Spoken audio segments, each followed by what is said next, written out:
Hello बच्चों, welcome back. Force की back exercise question number 5। Question हमारा कह रहा है अ ट्रक स्टार्ट्स फ्रॉम रेस्ट, यानी रेस्ट से स्टार्ट हो रहा है, इनिशियल वेलोसिटी 0 है, एंड रोल्स डाउन अ हिल, मतलब ऐसे हिल है हमारा एक, और इस पे ये ट्रक जो है वो नीचे की तरफ रोल कर रहा है with a constant acceleration. Acceleration कुछ कांस्टेंट है, पता नहीं कितनी है। It travels a distance of 400 metre. Distance travel किया है इसने 400 मीटर का इन 20 सेकेंड्स। टाइम लिया 20 सेकेंड्स का। तो सबसे पहले तो हमें एक्सेलरेशन फाइंड आउट करनी है क्वेश्चन में, फाइंड इट्स एक्सेलरेशन। ठीक है, पहले चलो इतना ही कर लेते हैं, फिर आगे पढ़ेंगे। तो हमारे पास u है, s है, t है और a फाइंड आउट करना है। तो मोशन चैप्टर में हमने जो सेकंड इक्वेशन पढ़ी थी वो क्या थी? s is equals to u t plus half a t square. वो इसमें अप्लाई कर दें। हो सकता है कुछ बच्चे सोचें कि सर आपको कैसे पता चला सेकेंड ही लगानी है। तो देखो, जब आप प्रैक्टिस करोगे ना क्वेश्चंस की, आपको तीनों इक्वेशंस दिमाग में एकदम याद हो जाएंगी। और जब आप ऐसे लिखोगे कि आपको क्या क्या दे रखा है और क्या निकालना है, तो अपने आप आपको दिमाग में ये याद आ जाएगा कि कौन सी इक्वेशन में वो सारे वेरिएबल होते हैं। अगर नहीं भी याद आ रहा है तो एक बार साइड में सारी इक्वेशंस लिख लो और फिर देख लो कौन सी सबसे सूटेबल है। ठीक है, चलो अब इसमें वैल्यूज डालते हैं। s हो गया हमारा 400, initial velocity 0 plus half, acceleration हमें नहीं पता, और टाइम है 20। तो 20 इंटू 20 हो गया, 20 का स्क्वायर था ना, 2 वन जा 2 और ये आ गया 10। तो 400 is equal to a into 200 आ गया। तो यहाँ से a is equal to 400 upon 200, यानी कि 2 मीटर पर सेकेंड स्क्वायर। ये तो हमारे आ गया ट्रक की एक्सेलरेशन।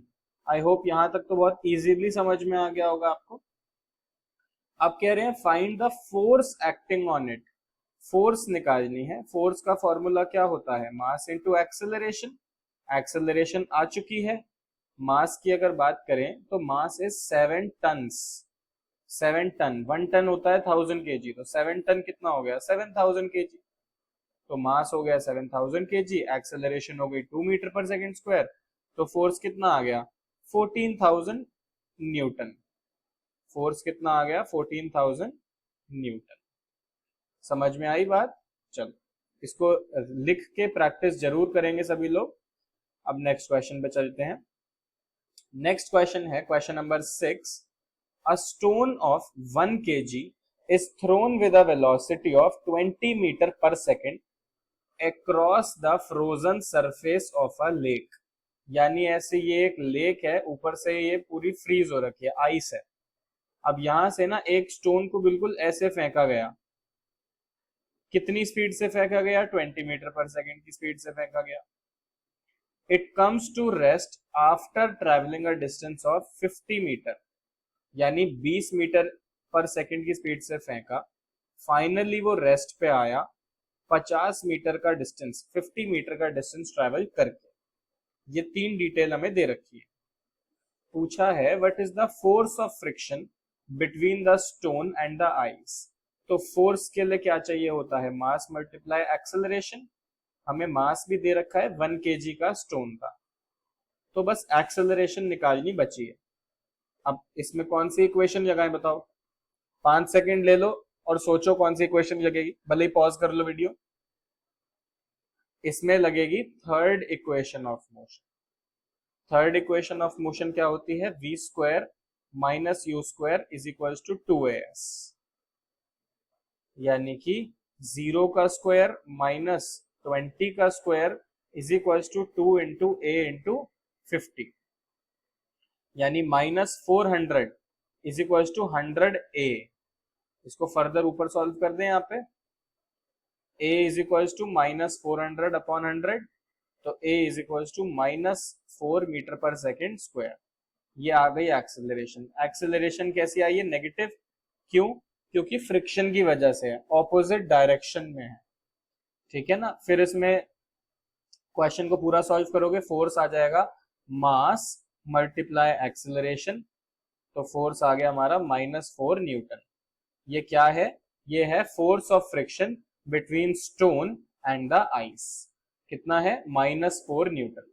माइनस क्या इंडिकेट कर रहा है कि जिस डायरेक्शन में स्टोन जा रहा है, 20 मीटर पर सेकंड से जो शुरुआत हुई थी और बाद में जाते जाते 0 हो गया, इसके ऑपोजिट डायरेक्शन में 4 न्यूटन का फोर्स है। नेगेटिव साइन इंडिकेट कर रहा है ऑपोजिट डायरेक्शन। ठीक है, चलो अगले क्वेश्चन पे चलते हैं। Back exercise question number 7। 8000 kg engine pools a train of 5 wagons. Wagons क्या होता है, जैसे कार्ट होती है उस तरह से, मतलब आगे हमारा ट्रेन का जो है इंजन है, ठीक है, आगे हमारे ट्रेन का इंजन है और इसके पीछे इसके 5 वैगन्स ऐसे लगाए हुए हैं। 1 वैगन, 2 वैगन, 3 वैगन, 4 वैगन और 5 वैगन। ठीक है, each wagon is of 2000 kg। Her wagon का जो मास है वो 2000 kg है और इंजन का मास है 8000 kg। तो यानी कि टोटल ट्रेन का मास कितना हो गया, टोटल ट्रेन मास कितना हो गया, देखो 8000 और ये 2000 इंटू 5, 2000 इंटू 5 कितना हो गया, 10,000 kg, और इसमें 8000 भी जोड़ दो तो टोटल ट्रेन का मास हो गया 18,000 kg। यहां तक आई होप बात समझ में आई हो। आगे बढ़ते हैं। If the engine exerts a force of 40,000 Newton, engine जो है वो फोर्स लगा रहा है और ट्रेन को आगे खींच रहा है, तो ये जो फोर्स लगा रहा है वो हमें गिवन है 40,000 Newton. And the track offers a frictional force of 5,000 Newton. अब जिस ट्रैक पे ये ट्रेन चल रही है वो ट्रैक कुछ फ्रिक्शनल फोर्स लगा रहा है, वो फ्रिक्शनल फोर्स है पीछे की डायरेक्शन में 5,000 newton. Then calculate the net accelerating force. पहले हमें सबसे पहले क्या बताना है, द नेट एक्सेलरेटिंग फोर्स बताना है। तो देखो नेट एक्सेलरेटिंग फोर्स कैसे बताएंगे, अगर 40,000 जो है फोर्स आगे की डायरेक्शन और 5,000 न्यूटन पीछे की डायरेक्शन में है, तो नेट फोर्स कितना हो गया, नेट फोर्स हो गया 40,000 माइनस 5,000 यानी कि 35,000 न्यूटन।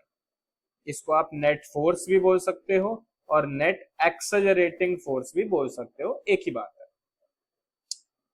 नेक्स्ट आपसे पूछा एक्सेलरेशन ऑफ द ट्रेन, तो बहुत ही सिंपल है, ये भी बहुत ही सिंपल है। कैसे होगा, इसको इरेज कर देते हैं।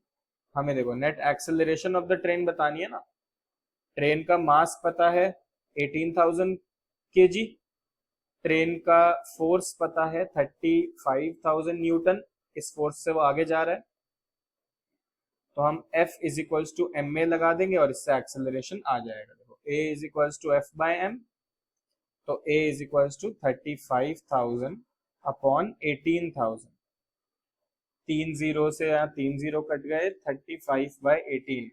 इसको अगर आप कैलकुलेट करोगे तो रफली रफली वैल्यू जो है हमारी कितनी आ जाएगी, 18 टू जा 36 होता है ना, तो 2 से थोड़ी छोटी वैल्यू लगभग इसमें आ जाएगी। आप मान लो 1.95 मान लो, 1.95 मीटर पर सेकंड स्क्वायर आ जाएगी।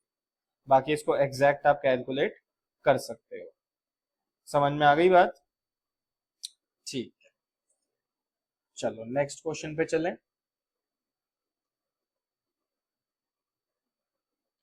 क्वेश्चन नंबर 8 है, an automobile vehicle has a mass of 1500 kg। एक गाड़ी है हमारी, उसका मास है 1500 kg। What must be the force between the vehicle and road if the vehicle is to be stopped with a negative acceleration of 1.7 metre per second square. तो बहुत ही direct और easy question है, 1 मार्कर क्वेश्चन है कि अगर ये गाड़ी सड़क पे चल रही है और इसको स्टॉप कराने के लिए एक्सेलरेशन लग रही है negative 1.7 metre per second square, तो आपको बताना है कि गाड़ी और सड़क के बीच, गाड़ी और सड़क के बीच जो फोर्स लगेगा वो कितना होगा। तो हर बार की तरह वही formula, force is equals to mass into acceleration. Force हमें निकालना है, मास है 1500, एक्सेलरेशन डायरेक्ट पुट कर देंगे नेगेटिव ऑफ 1.7, इसको मल्टीप्लाई कर लेते हैं 17 इंटू 15 कितना आ गया, 7 5 35, 5 8 और 17, 5 8 and 15, 255।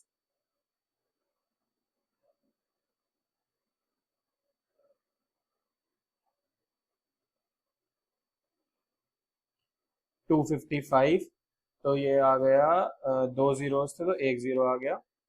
2550 न्यूटन नेगेटिव का ये फोर्स रिक्वायर्ड होगा इस गाड़ी को रोकने के लिए। ठीक है, एक और क्वेश्चन कर लेते हैं। What is the momentum of an object of mass m. Momentum अगर आपको याद हो, मोशन चैप्टर में आता है हमारा पहली बार। मोमेंटम क्वांटिटी जो होती है इसका फॉर्मूला होता है मास मल्टीप्लाई वेलोसिटी। इसको डिनोट करते हैं P से, फॉर्मूला हो गया mv। SI यूनिट भी अगर मैं आपको बताऊं तो SI यूनिट क्या होती है, मास की वजह से हो गई kg और v की वजह से हो गई मीटर पर सेकेंड। तो इसकी SI यूनिट होती है kg मीटर पर सेकेंड। तो कौन सा फॉर्मूला सही है? अगर मैं mv स्क्वायर बोलूं, क्या ये मोमेंटम का फॉर्मूला है? बिल्कुल भी नहीं। mv स्क्वायर नहीं, हाफ mv स्क्वायर नहीं, mv यस, यही मोमेंटम का सही फॉर्मूला है। Option D is correct. चलो एक क्वेश्चन कर लेते हैं हम लास्ट अब।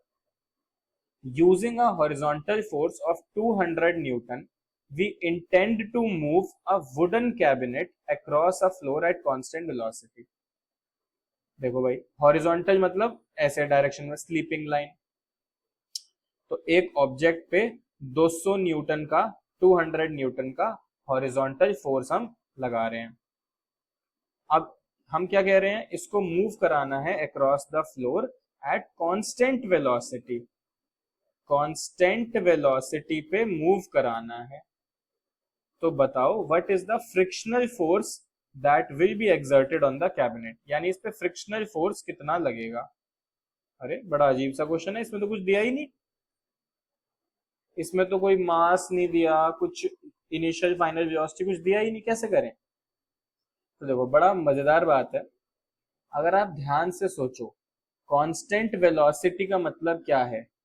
एक्सेलरेशन जीरो है भाई, वेलोसिटी चेंज नहीं हो रही ना, वेलोसिटी फिक्स है। तो यानी v minus u by t जब करोगे तो v माइनस यू तो जीरो आ जाएगा, zero upon t is equal to zero. तो एक्सेलरेशन हो गया जीरो। तो अगर एक्सेलरेशन जीरो है तो f is equal to m में फोर्स भी हो गया जीरो, क्योंकि एक्सेलरेशन जीरो तो इनका मल्टीप्लीकेशन भी जीरो। तो अब ये क्या फोर्स है? ये वो फोर्स है, अगर ये ऑब्जेक्ट कांस्टेंट वेलोसिटी से मूव कर रहा है तो हम क्या कहेंगे कि इस पे टोटल नेट फोर्स कितना है? इस पे नेट फोर्स है जीरो का। इस पे नेट फोर्स कितना है? जीरो का। लेकिन क्वेश्चन में तो कहा है कि भाई हम तो इसको 200 न्यूटन से पुश कर रहे हैं, तो नेट फोर्स जीरो कैसे हो सकता है? नेट फोर्स जीरो तब होगा जब एग्जैक्टली 200 न्यूटन का ही फ्रिक्शनल फोर्स इस पे लग रहा होगा। तो इसका नेट फोर्स कितना हो जाएगा? जीरो। क्योंकि लेफ्ट टू राइट डायरेक्शन में अगर मान लो उसे हम पुश कर रहे हैं 200 न्यूटन से, और उसके ऑपोजिट डायरेक्शन में फ्रिक्शनल फोर्स भी लग रहा है 200 न्यूटन, तो नेट फोर्स हो गया जीरो, एक्सेलरेशन हो गई जीरो, और वेलोसिटी हो गई आपकी कांस्टेंट, चेंज नहीं होगी, वो लगातार मूव करता जाएगा।